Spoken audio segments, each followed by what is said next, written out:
Today we are going to start on the new one, which is viññanā, which we have covered long time ago, but worth looking at from this Rupa Vedana Sanya Sankhara. And now we are in viññanā. What is viññanā? It's that which cognizes. That's it. That's the only answer. And what is cognition? Is to know. And what do you know? Everything that is knowable is known. So the objective of consciousness is to know. So then how does a knowing happens? The knowing happens based upon what is seen, heard, tasted, touched, and cognized. That's how the knowing happens. Now, when there is a knowing, there should be a knower. And that knower is I. Clear? If something has to be known, there should be someone to be knowing it. That knower is I. Now, if you want to remove I, it's not possible. It's like saying, I would like to have my computer working without a battery. It looks stupid. No, I don't even have to give a power source, but still it should work. How does it work? When the computer comes up, there is an experience of I, but there's a knower. Then there are two kinds of knowing. One external knowing, one internal knowing. So presently, as the cognition is, it is externally knowing. But can it be made to go internal? The same knowing, but can it be known internal? What is there to know internal? On whatever this body is. So can I know? Yes, you can know. And that kind of knowing is yoniso manasikara. It's part of cognition. So, manasikara sambhava sabbe dhamma. That means if you make up your mind, you can know certain thing. Like now I am knowing this house. But do I know this house? I know that house. But do I know this house? Yeah, I can know this house. Yeah, please do that. And when I want to do that, there are hindrances which will not allow me to see this. Why? Because I'm so occupied. Now then the question comes, what is the mind occupied with? Now we come to mind. So consciousness and mind correlate in some degree. The act of cognition is in the mind. Mind is the aggregator. So it aggregates and processes information. And this mind can be said to be residing in the brain because that is where the cognition is happening. So when we look at neurosciences, it seems to be that the neurons are firing in the brain. That means the cognition should happen in the brain, nowhere else. Because all the eyes, ears, nose, tongue, body is there in the brain. So there's a processing happening. So if I say I am thinking, where is the thinking happening? Obviously in the brain. Where else? Because the network has to be now changed.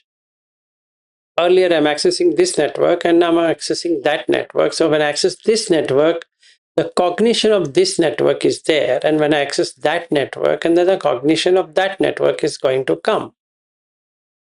But it's basically cognition. And what is the meaning of cognition? Is to know what is happening. So when I open up my eyes, there is an act of cognition. When I hear something, this act of cognition. And that is happening in the brain. So there are neurons which are firing based upon the inputs, the raw data which is coming in through the five senses. And then it will place accordingly and connect the networks. Yep. And hence I can say, I exist. So it would be foolishness in someone saying that I don't exist when I exist. So some people go to extremities like Jiddu Krishnamurti. So he started saying that speaker. That doesn't make any difference as far as the experience goes. There is a knower because there is something to know. Now, the only way I can solve this problem is to make it internal. All this time, it's external. Then, when I know internal, and then I can see there is no external and internal, then it is done.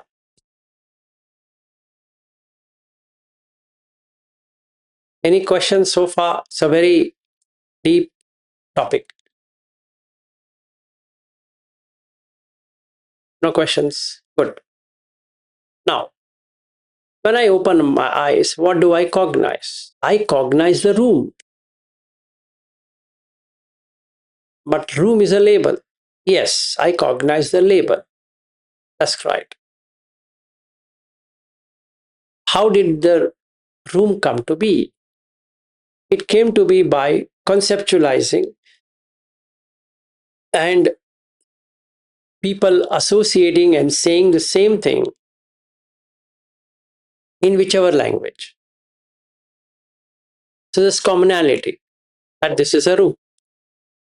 So when I open up my eyes, I don't see bricks and mortar. I see room.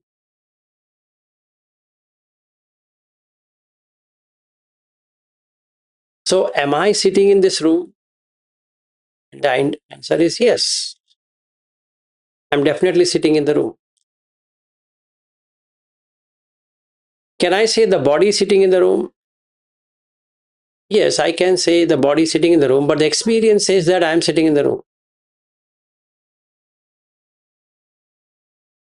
Now, what is this experience? It's act of cognizing. Aren't you cognizing that you are existing here? Or do you see you're not existing at all? Anyone who is sure that they're not existing? They are existing. Clear on this point. So when I open up my eyes, I see the room. When I see this body, I don't see this body. I see it as Vilas. And when I see Anjana, I see it as my wife. And when I see Madhusudan, I see him as my son. I don't see him as a body. In the same way, in Ariu sees Luke, he knows he's his son. And when he meets George, he knows he's meeting his ex-boss. So when I meet Lata, who is joined here, I know she is my manager. I know. How did I know? Because I've been said that she's your manager. So instead of saying Lata, I will see manager. It's cognized as, right? In the same way, when I see Anjana, I see as wife rather than just Anjana. Isn't it true or isn't it false? So when you see your wife, you're going to see your wife. You're not going to see it as just a name. You're seeing as wife or husband or son or daughter. Then when you hear the voice of your wife or son or daughter. When you touch, you're touching it as wife or son or daughter. What do you think? When you smell, same thing.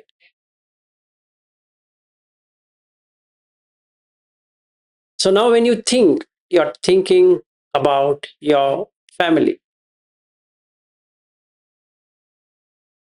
And if you're in office, you think about office. When you're on the road, you think about the road. Whatever you think is with relation to the relationship, what has been created, not otherwise. That means the cognizing factor creates a relationship. And that relationship gives you sukha vedana or dukkha vedana or neutral.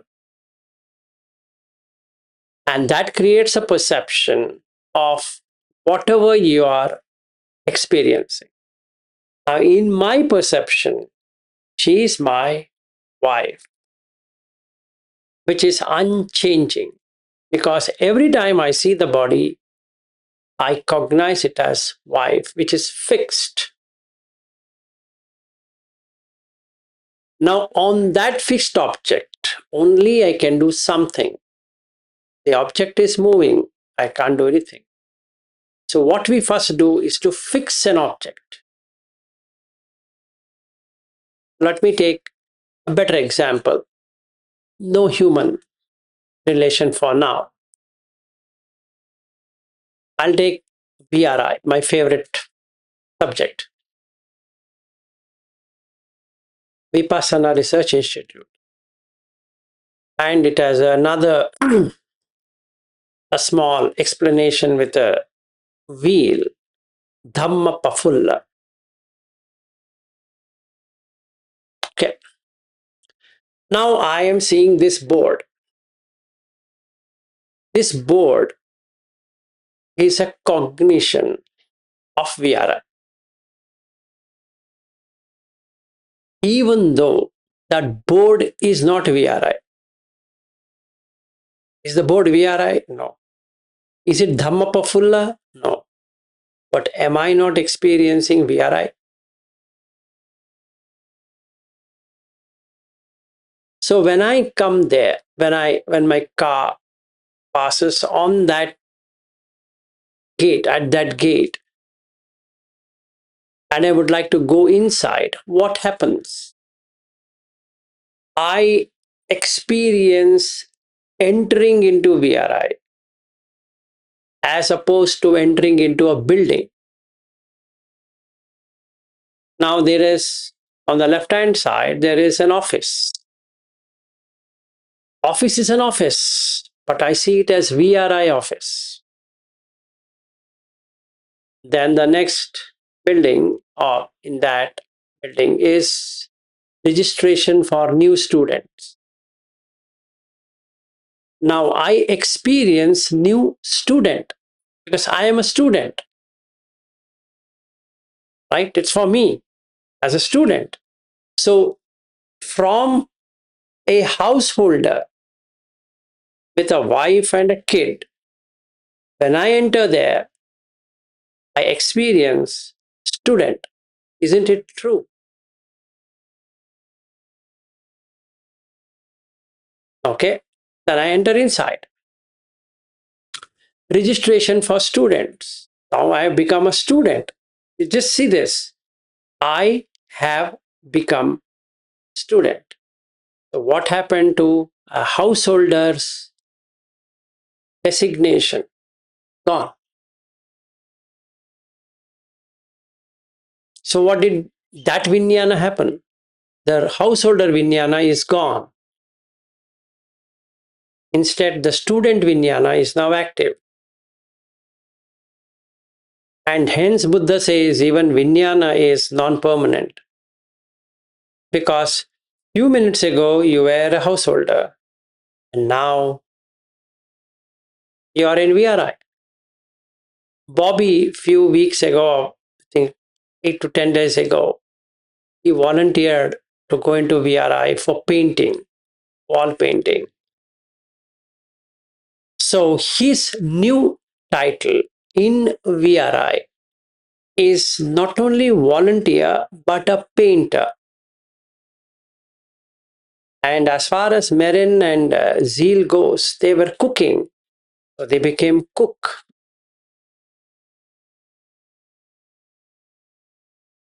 But they might not realize that they are cook. In the same way, Bobby might not realize he's a painter.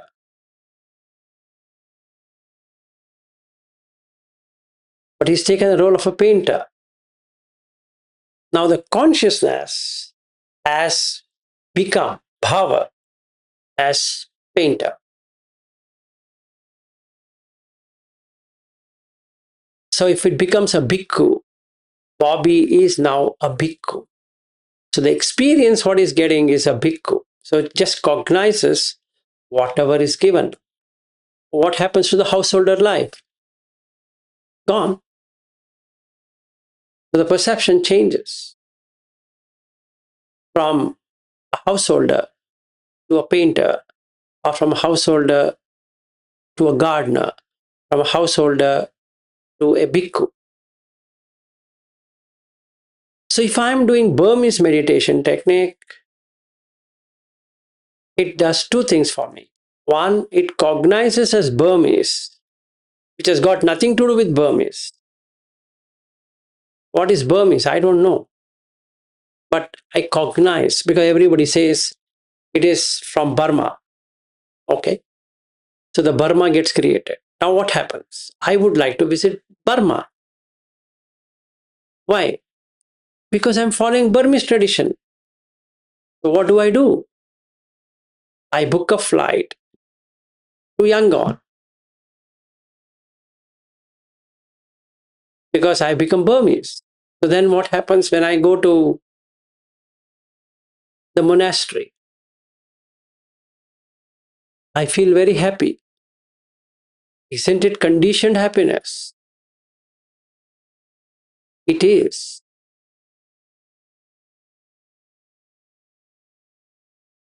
It's a foolishness, but that's how cognition is. You give whatever, consciousness throws it and gives that experience.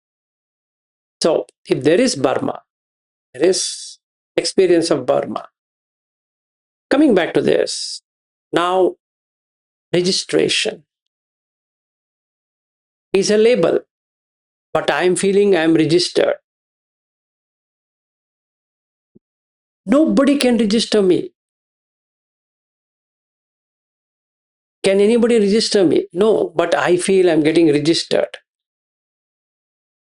Now what do? I give my identity card.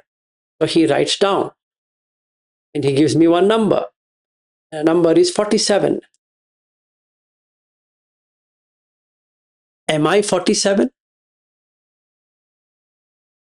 But at that time I feel I am 47. And when I feel I'm 47, he says, sir, your number is there in the kitchen, in the dining area. So you have to sit in that place. So my number is 47. Now somebody is sitting in 47. Then I am told not to speak. So what do? I go to the volunteer, say to him that I'll show him somebody sitting on 47. So then the volunteer will come and ask that gentleman who is sitting, sir, your card is not 47. Okay, I'm sorry. And then he goes to the next one, 46. So I sit in 47. Now, how did 47 come to be?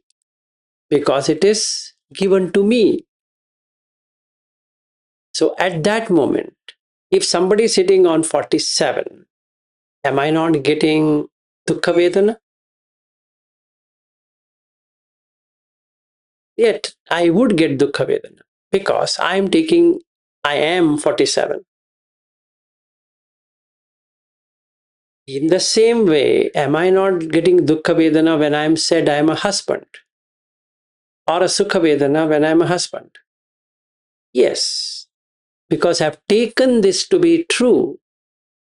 There is I and a husband. So I am the husband. So there should be dukkha vedana and sukha vedana. And neither sukha nor dukkha.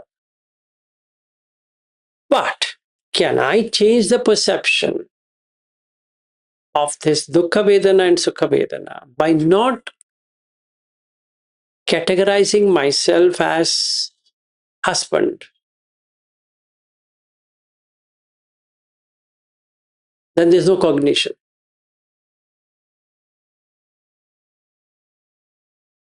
Nama Rupa is gone. So Nama Rupa Samudayo, viññāna Samudaya. Nama Rupa Nirodha, viññāna Nirodha. So now I no longer represent a husband. If I am not a husband, can I have a wife? No. If I cannot have a wife, then can I have a son? No. Isn't that the end of the suffering? Yes. Now, who was dying? Husband. Who was dying? Son. Who was dying? Wife. Now you've given it back to Mara.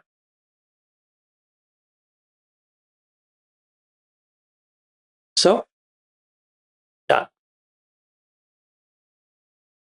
For this vipassana to happen, we need to have samatha, a good amount of samatha. You might understand what I'm saying, but you might not experience what I'm saying because in the consciousness, you have the object which is stuck, which you can't throw it out like me. I've thrown out. I can take whenever I want and I can throw it out. Like I never entered office. In fact, I used to tell Lata's long time ago, I'm not entering office. That's true. If I enter office, I have to exit office. If I don't enter, there's no exit. If you enter somewhere, you have to exit. If you don't enter, exit. The same way, if you're born, you have to die. If you're not born, you can't die. But you can't be born and not dying. Not possible. Just like if I enter into office, I have to go home. If I'm entering a city, I have to get out of the city. Simple. If I'm filling the stomach with food, I have to again refuel. There's nothing to hate or like or do whatever. That's how it is.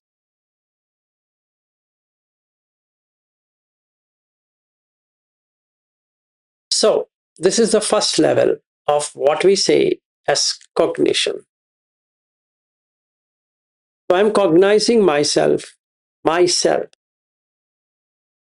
as vilas. And then Buddha says, there is no self as vilas. Because you are just playing a role.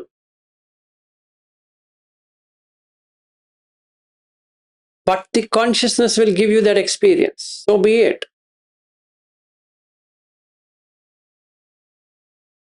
Agreed. But I still not Vilas.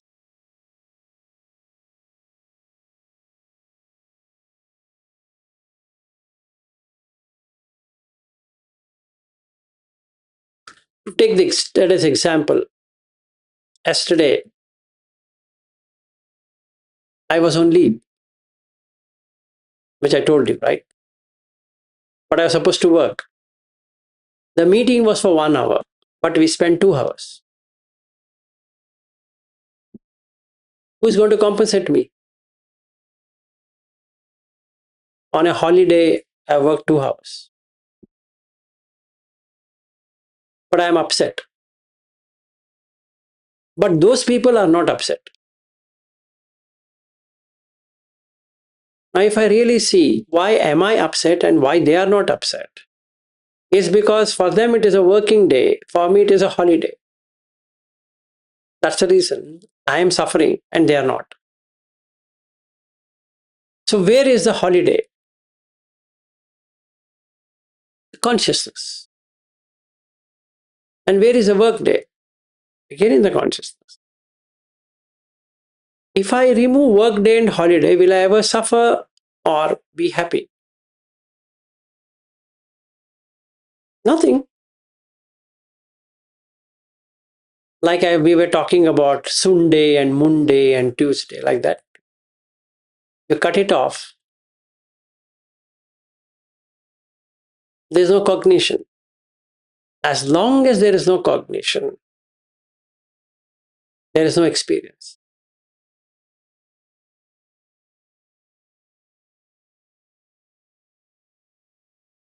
So, the samsara is created when there is cognition. You cognize something and the mind holds on to that cognition that this is real. Husband is real and office is real. Vacation or a holiday is real. So yesterday I was on holiday. And in fact, one of my colleagues asked me also, how are you feeling, Vilas? Today you had a off day and you're supposed to be spending time with Diwali. So I told him that, yeah, let me finish this and enjoy with my family, even though I have got nothing to do with Diwali. But it's conventional. So I have to. So then he said, let's try to complete as early as possible. I said, yeah, yeah. But I have nothing to do with it. Even if we had spent 3 hours, fine. Anyway, I have to spend time. It doesn't matter which way I have to spend time, whether I have to spend time on watching the breath or doing something. Makes no difference. But for the mind, which cognizes, makes a lot of difference.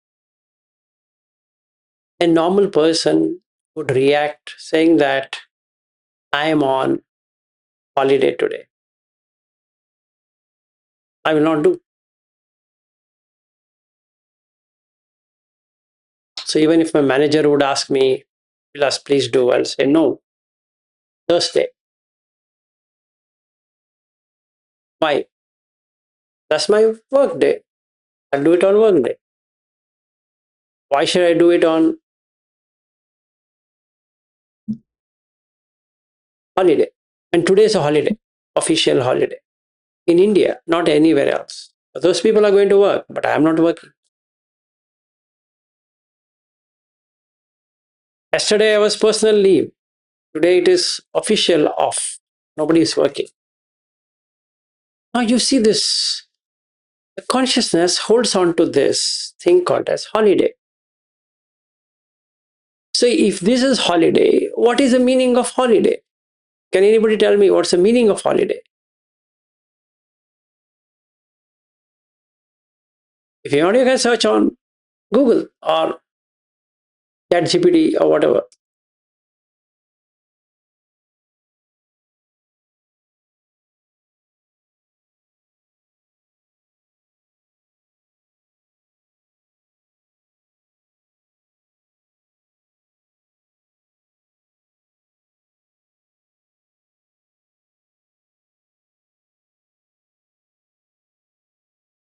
So it would mean period of rest from work.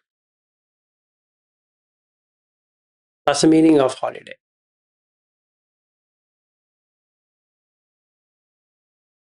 Did you know that? The definition.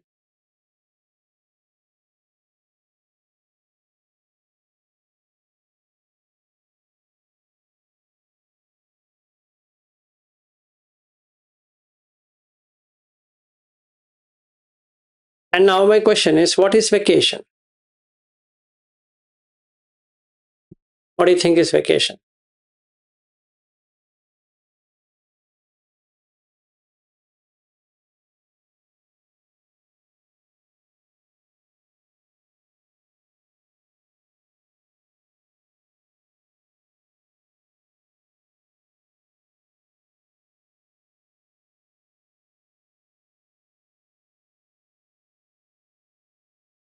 Time spent away from work. That's not vacation. Veena. Away from work, we just spoke. Holiday. Vacation means you're vacating something. So you're vacating some activity and stopping that activity. So when I'm on vacation means I'm not going to take any activity.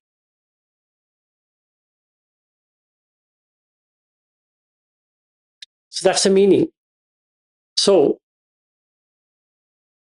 without this definition, there can't be any conscious experience. Now, when I tell you again, vacation means, holiday means, your mind picks up the meaning completely. So then you will say holiday means away from work. Vacation means emptying something. Vacate. So vacating the activities, no activity. So what do you do? Nothing. So where do you go? To a place where I don't have to do anything. Now what is that anything? Cooking is an activity. I'll not cook. Going to office is an activity. I'll not go to office.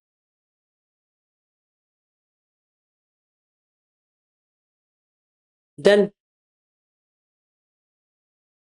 you will not say I'm not going to eat. That cannot be stopped. I will not go to toilet. That cannot be stopped. But anything else can be stopped. Like I go to a resort, let's say, like a retreat. The word retreat means what? Retreat means what? To go away.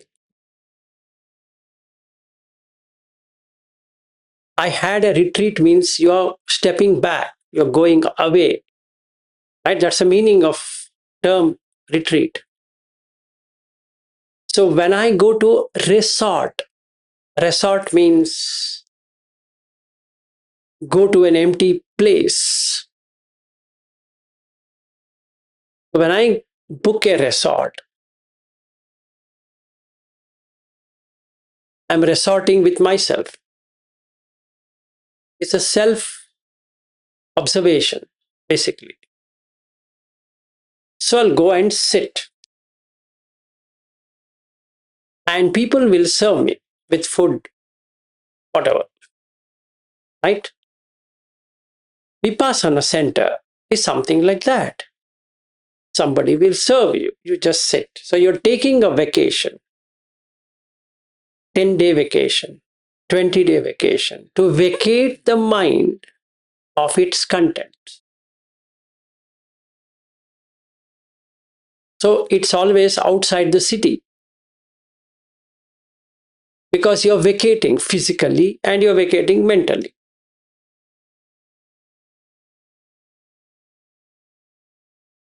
Any questions?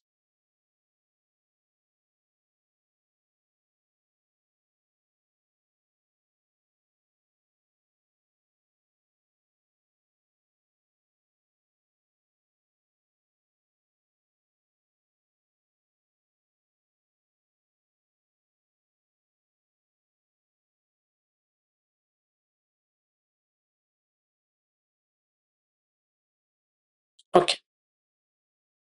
If I am emptying the mind, it has to be both physical and mental.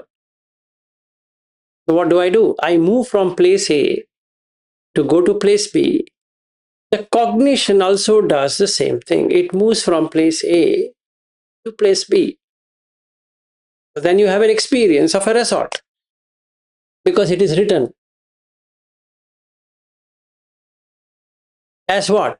As resort. So where did you enter? Into resort. This the same way I went to VRI. It's false. It's fabricated. There's nothing called VRI. But I believe I'm in VRI because there's a cognition, there's a experience of VRI. So I am entering into VRI. Now only three things can happen when I enter into VRI. One, I get sukha vedana, pleasant feeling. Nothing to do with body sensation. Pleasant feeling. The moment I enter into VRI gate, since I am a devotee of Goenka, SN Goenka, the moment I enter, I feel, this is the place I wanted to be. I've been wanting to do this 10-day retreat. At last, I got it. What a parmi, what a this, what is that, and all this will come. So, am I not experiencing? Yes, absolutely. Whereas I am a skeptic, I don't like, but I'm neutral to begin with. My friend has been saying, Vilas, please do one retreat under SN Goenka because he's my close friend. And he puts an audio where Goenka is saying that one of his friend, he also didn't want it to do. He forced him to do it. And when his teacher, Ubakin, he had put him in Shunyagara where it was very hot. And then he started blaming himself and blah, blah. Then the teacher shouted on him. Then again, after a few months or whatever, that friend approached Goenka saying that this time I want to do. If you ask me to watch heat, I will only watch heat, etc. So my friend played that cassette or YouTube video and I got convinced because he's my friend. Just like Goenka's friend agreed to what Goenka said, I agreed to my friend who asked me to go to VRI. The difference between a convert of VRI and a non-convert of a VRI. In a convert, he gets pleasant feeling. In a non-convert, he gets neutral feeling. Here, it is cognized completely as I am part of VRI. In this person, there is no cognition of VRI. So these two people now enter inside. One is getting pleasant feeling. Another one is getting neutral feeling. He's a very skeptical person. He's a convert. He's feeling some vibrations already happening. Then he says good vibrations are coming here. Whereas this skeptic will say, I don't know why am I here. Anyway, they both go to the registration desk. This person is eager to start, whereas this person is not interested. And then they both meet assistant teacher. The first person who is a convert into Goenka will feel really happy and he say, this is something I was waiting for. And listening to him, the other cognition, the teacher, cognition, also get pleasant sensation. Pleasant sensation? No, pleasant feeling. So they are laughing. After some time, this person goes out, and it is this person's turn who is a skeptic. He asks some crazy questions to the teacher. The teacher is upset because he got dukkha vedana. Because in his mind, he is a 80 assistant teacher. He has taken the cognition, his assistant teacher, in Goenka tradition. And now you have a challenging environment because he has taken to be an assistant teacher in Goenka tradition. And this person has been forced by his friend to go to the retreat. So there is a confrontation between two conscious experience, one with Goenka, one without Goenka. Now this assistant teacher has to do something to convince this person to change his view. Why? Because his perception is, I don't want to be here. And this teacher's perception is, it's good that you're here.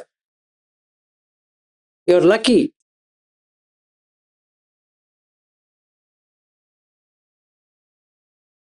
It's a very funny situation. But both are cognizing. Both are wrong cognitions. And then after a few minutes, the teacher is seemingly upset. Can be seen, he's upset. And then he threatens this person who has come. You talk like this, if you don't want, you can go. But if you're coming here, you're accepting to whatever he said. It's okay, I'll try. Okay, please try. The first day is over. Anyway, he doesn't understand Pali. The first person doesn't understand Pali. The second person also doesn't understand Pali. They both don't understand anything in Pali.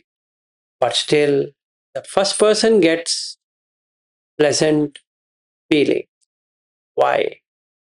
Because of faith in Goenka. Even though he doesn't understand anything in Pali. And the teacher, as soon as the first session starts, the teacher says, our Guruji sings, lot of good vibration is there. Just take the vibrations. Don't worry about the meaning. Then what do I do? Let's say I'm that first person. I have so much of faith in Goenkaji that I don't question nor I have any problems at all. The moment I hear Goenka's words, tears flow in my eyes. Because I'm cognizing as I'm very lucky to be here. The second person who still not got anything will try to see me, "Oh, why is he crying?" So he's sitting. Correct. And this is how cognition is. It's feeding on name and form. Both are feeding on Goenka. One feeding on a pleasant, one feeding on painful. Now he is asked to sit for 1 hour. So I'm adjusting that person. Let's say it's me, skeptic person, is adjusting the cushion, doing this, doing that, struggling. If I am that first person, I sit like a rock.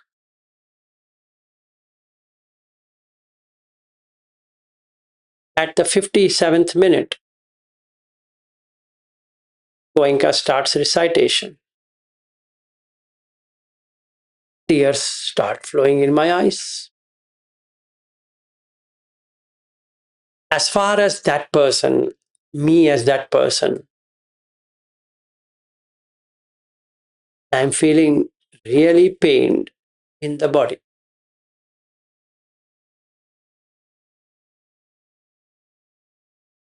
So the first session is over like that. The whole day somehow I managed. And on the third day, I start getting some vedana, sensations, body. I'm a skeptic, but I'm getting sensation in the body. Because I'm getting sensation in the body, the cognition changes from a very skeptic mindset to an acceptance mindset because something is working. On the third day, and on the fourth day, they give me vipassana. I couldn't understand what they are trying to do. But on the sixth day and the seventh day, I get some insights into this body, some vibrations and something. That gives me a complete change of event because that cognition is now cognized a different thing. So, from an unpleasant feeling to a pleasantness. So then when I meet assistant teacher,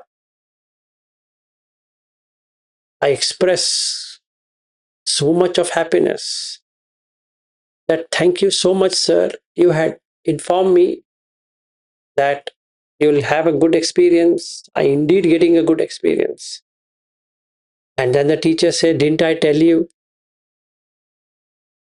You were so upset on day one.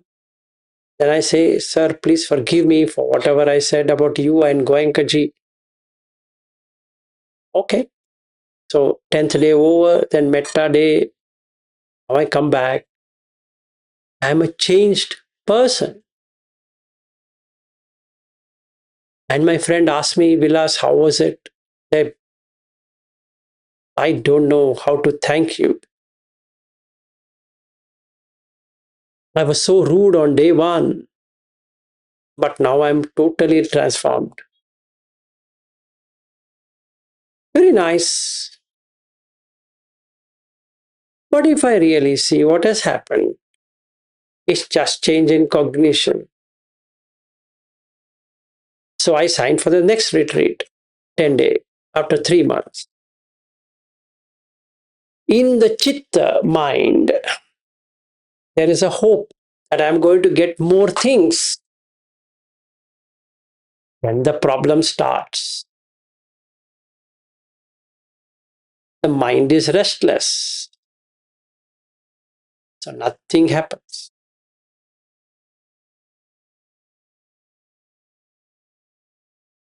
Why? Because I'm cognizing based upon the previous experience, which is itself anicca.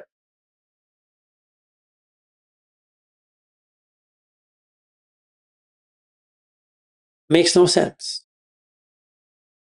What happened at that time is that time. What is going to happen now is different.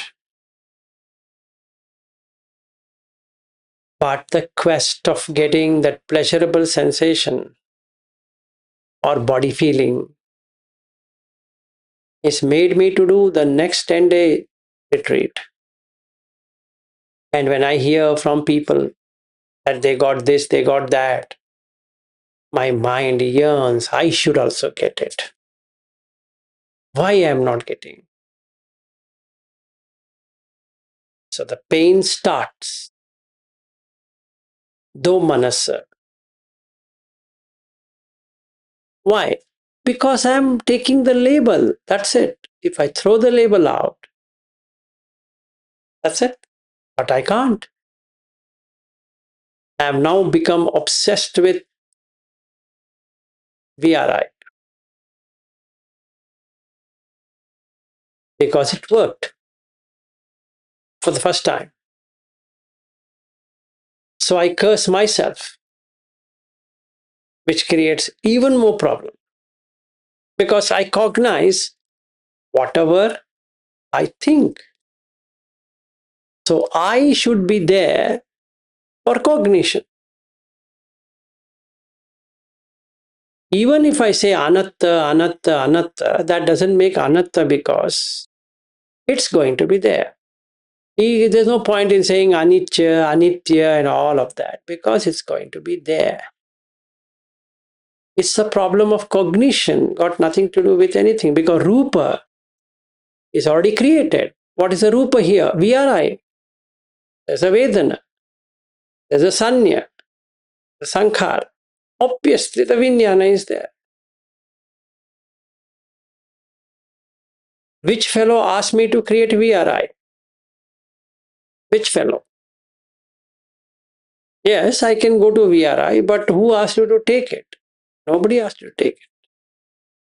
If you are a good Buddha follower, don't take it. Viññanā, don't do it. So when I enter into VRI, did I ever enter into VRI? No. Just like Moggallana did not enter into the Indra, took him to his Vajanti palace. But Moggallana never went into Vajanti palace in the mind. He physically went to Vajanti palace, but he did not enter. And when he shook Vajanti palace through psychic power, then he asked Sakka, what did Buddha teach you? And the answer, what did he give? E dhamma nalam abhinivesaya. There's nothing worth enough to cling on to. So when I enter VRI or TRI or PRI or MRI or CRI or whatever that is, it's just a label. Don't enter. If you enter, you are going to suffer. In the same way, don't enter in being vilas. If you want to be vilas, you're going to suffer. If you don't have vilas, you're suffering.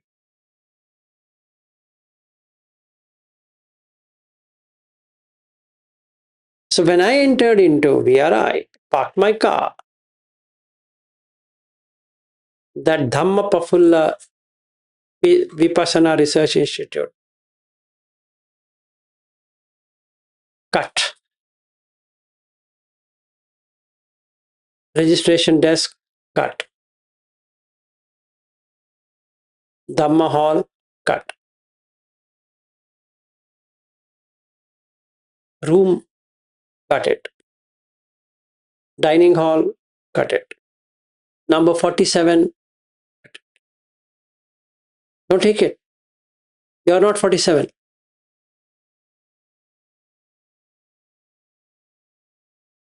Just don't be anything. That's it. And I'm thanking Buddha for his Dhamma to teach me this. Otherwise, when I went to that VRI, I would have gone totally crazy because there was expectation of what I can experience there.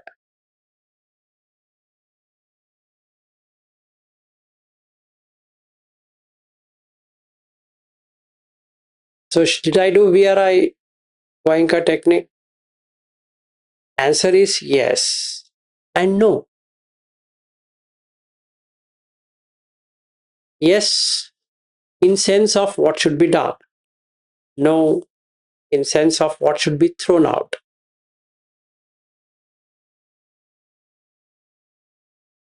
Should it remain in the mind? No. Should office be in the mind? No.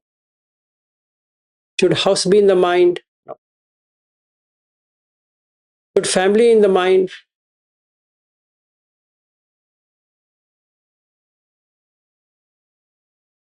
But do you have a family? Yes. Did you go to VRI? Yes. Did you stay for 10 days? Yes. Did you complete the course? Yes. Did you get all that what Goenka says? Yes. Did you see Kalapas? Yes. Did you have Dhara Prabha, whatever the free flow? Yes. That's it. Nothing more. Did you exit out of Goenka technique? Yes, on day one itself. I never entered to exit.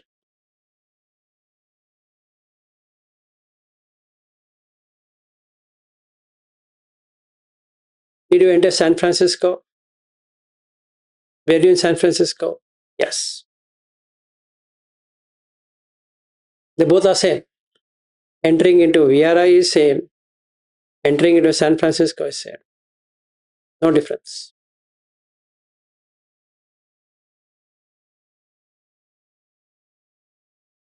So that's it on day one of cognition. We'll go deeper tomorrow. Or if you think this is deeper, then we'll go even more deeper. What do you think? No questions are there means either you understood or misunderstood or never understood. Yes, Saryu.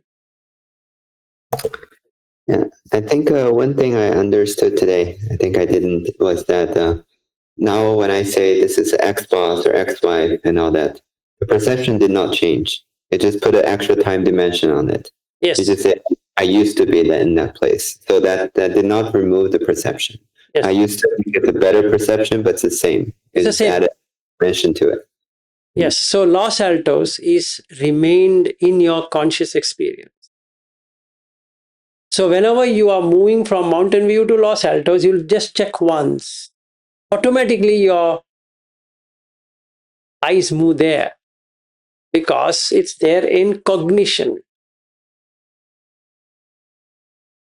Yes.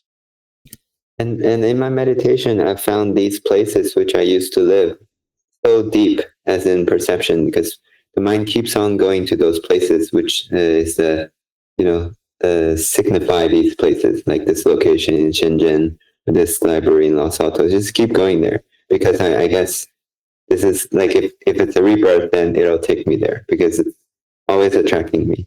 Yes, that's correct. So you will have, whichever you have a deepest experience, that cognition cuts like a rock, of water cutting on rock. It keeps on making that groove so that it can land back again. Yeah, I think if I die today, I'll be reborn just like Luke, being born in Los Altos and going to the school and all that. Yes, absolutely. You will be in Los Altos, and this time you will be born to an American parent of Chinese origin or not, it doesn't matter, but you will be an American born so that you can continue your life in Los Altos. Or If it is a strong desire to be in Shenzhen, you would be born again as Chinese, being in Shenzhen, because the cognition is you're Chinese. You've already taken that, right? And then Shenzhen, for some reason, you like it.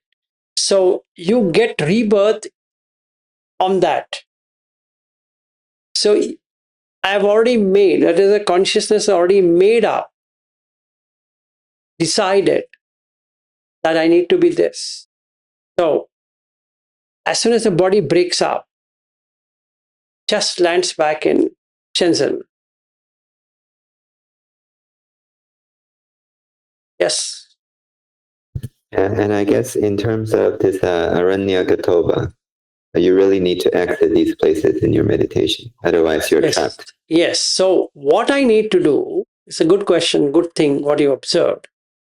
What I need to do in meditation, when I say I'm meditating, is to cut these impressions.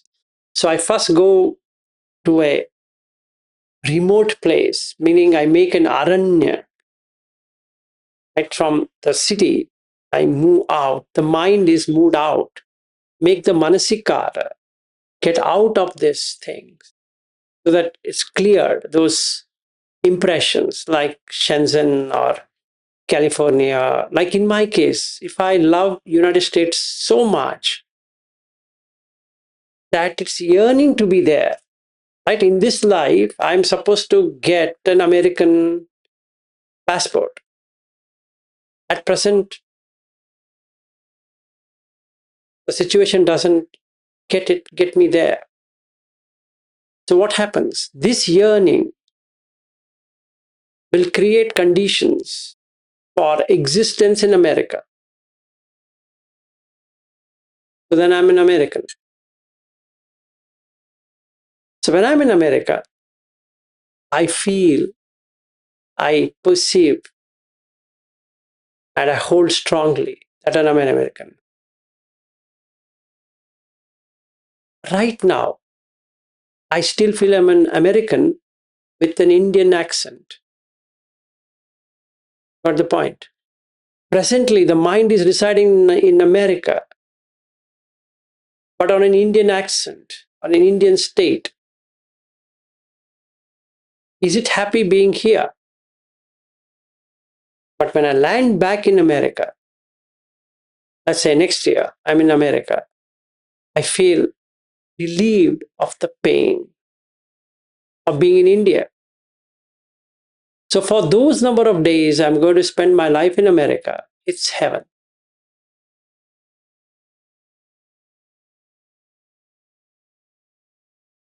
So if I stay 60 days, I'm in heaven for 60 days.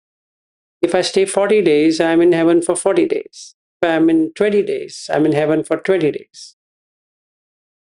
Because I got what I want.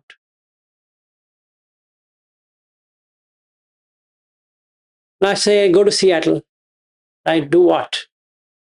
I buy Starbucks coffee.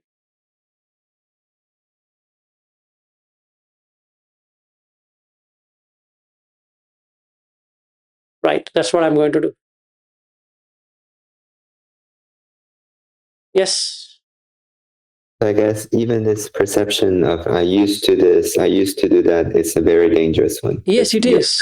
It is. It is. Because it feeds on to the viññanā now.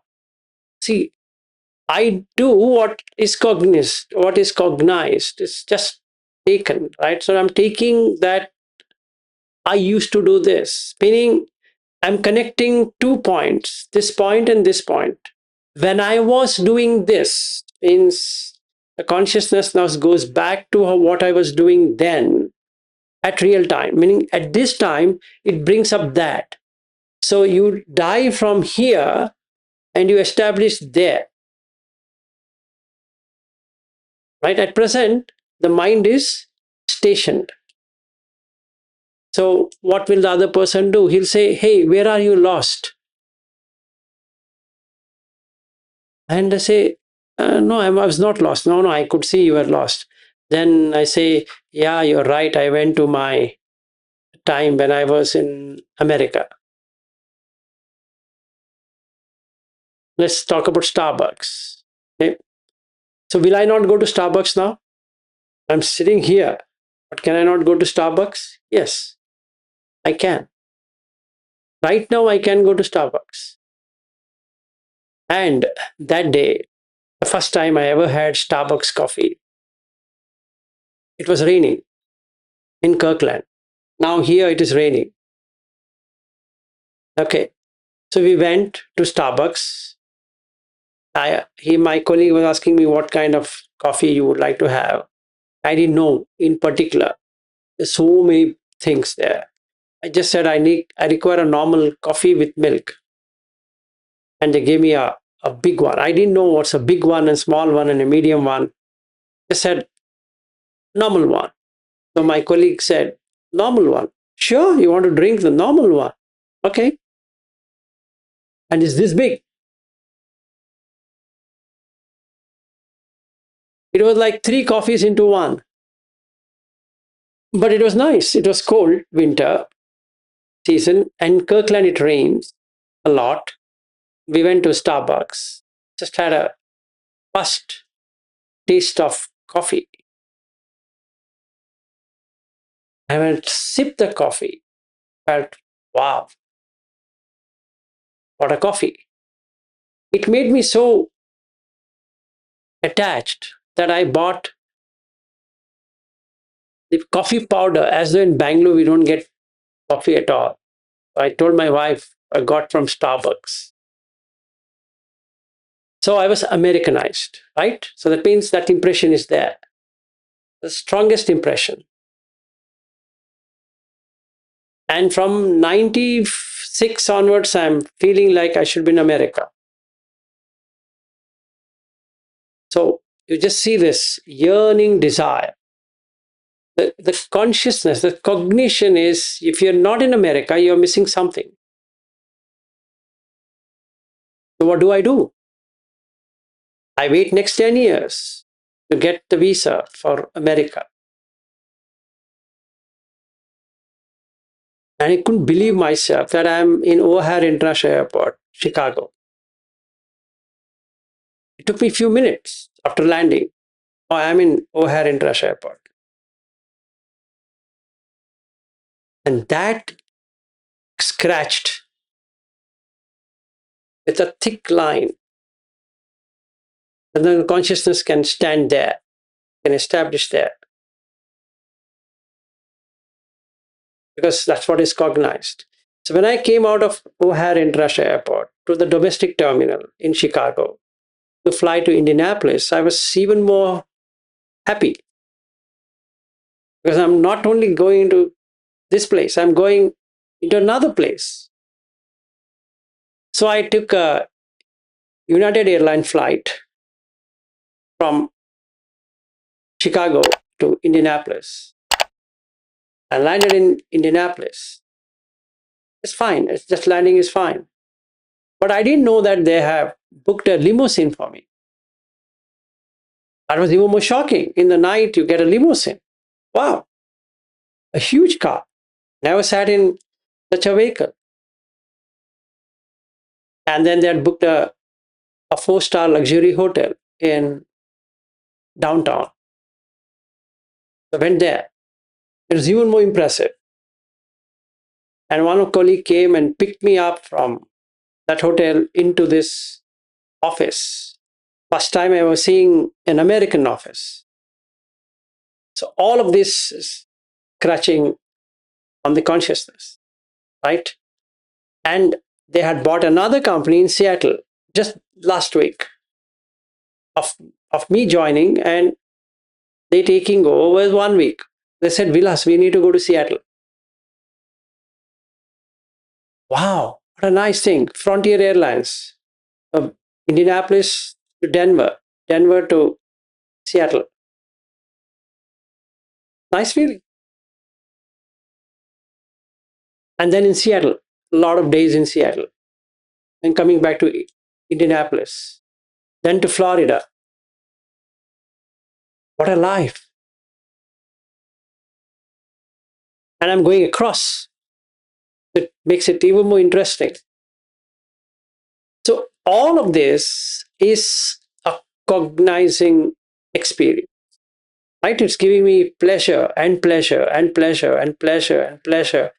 So much of pleasure experience that I'm wanting to come back to India. That's the pain. Because I didn't feel this pain from Bangalore to Mumbai, Mumbai to Chicago, Chicago to Indianapolis. But I'm not feeling the pain of coming from Indianapolis to Chicago. Feeling heavy heart. From Chicago to Frankfurt. And from Frankfurt to Bangalore.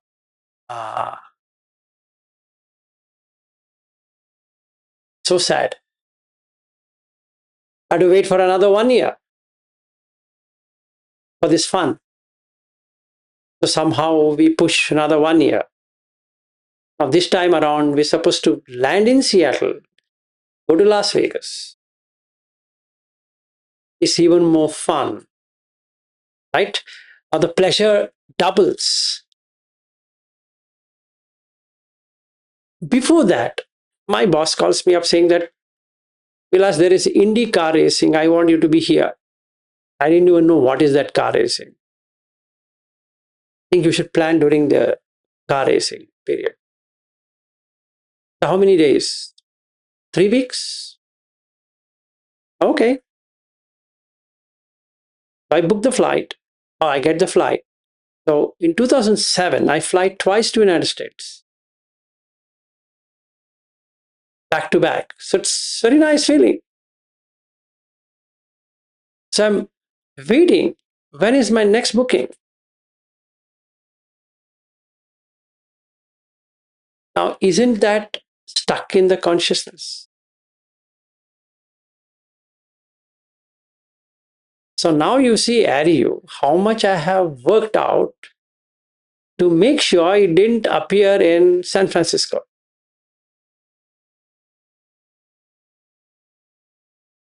Yes, go ahead. Yeah, I need to drop really soon.